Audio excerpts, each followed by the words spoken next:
Hi everyone, welcome to Readings in Theology. I'm Brent Rempel and I'm excited and honored to be your instructor for this class this semester. So in this class we're going to be looking at modern theology. We're going to look at the theological ideas that have shaped Christian thought from the 18th century right up until the present day. Now, in this first week, we're going to look at the historical and cultural context that gave rise to modern thought. A little bit of background work. We'll examine the impact of the Enlightenment and Enlightenment rationalism as well as the scientific revolution. Now, if we're looking forward to the coming weeks, we're going to look at other important modern figures and movements. We're going to look at, for example, Friedrich Schleiermacher and the rise of liberal theology. We're going to look at Gustavo Gutierrez and the rise of liberation theology. We're going to cover a lot of ground. But this course, it's not meant to be sort of a dry intellectual exercise. Now, the modern period, it's left a significant imprint on contemporary culture, and it has implications for contemporary church ministry. In fact, what I think we're going to see is that many of the discussions, the controversies, and debates that we're having today in the church can actually be traced back to ideas that have emerged over the last couple hundred years. Now, as we navigate this course, as we move forward, I want us to keep a few questions in mind. First, how has modern theology influenced contemporary ministry? How has the church responded to the issues that modernity has raised? And perhaps most important for us who serve in the local church, how should the church respond in the future to modernity?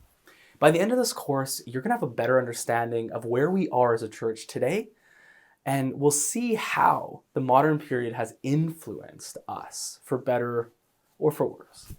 Now, I don't expect you to agree with everything that you encounter in the readings.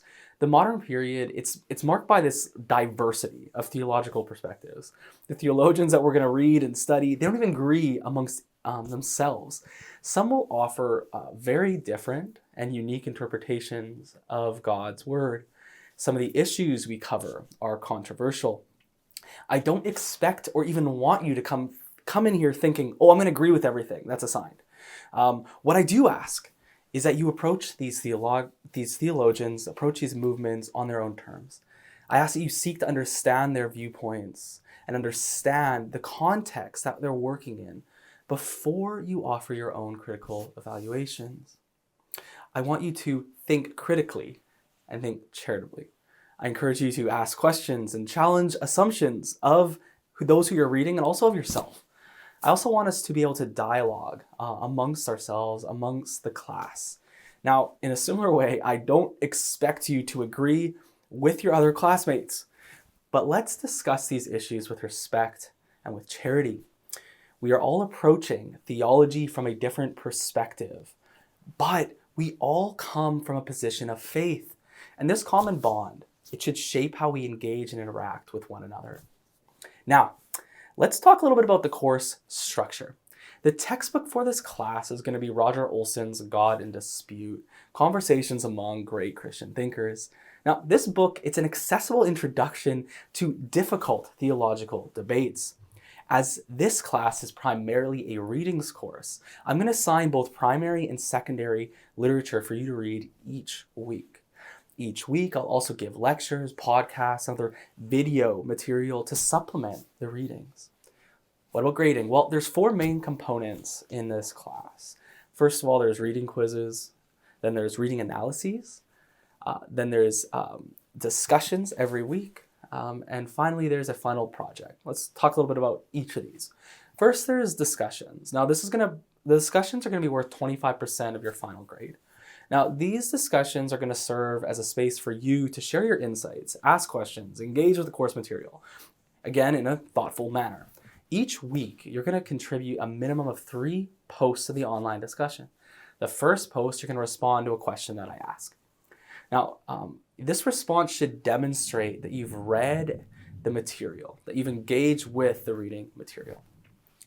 This first post, you're going to post by Thursday of each week it's assigned. Now, in the second post, I want you to ask a question to the class. This question can be related to any of the material that we cover during that week. I'm hoping that these questions generate some discussion amongst the class.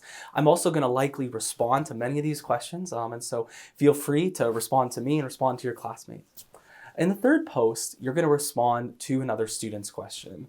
And so every week that there's a discussion, you're going to have 3 posts. And I'm going to assign a grade based upon your overall engagement.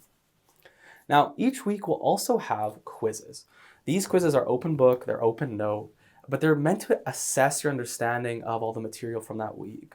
That means that any material that I assign, whether it's a reading or a video, a lecture, all of that is fair game for the quizzes. On the quiz, there's going to be a question that's worth a little bit more, where you're going to specify what percentage of the reading you completed.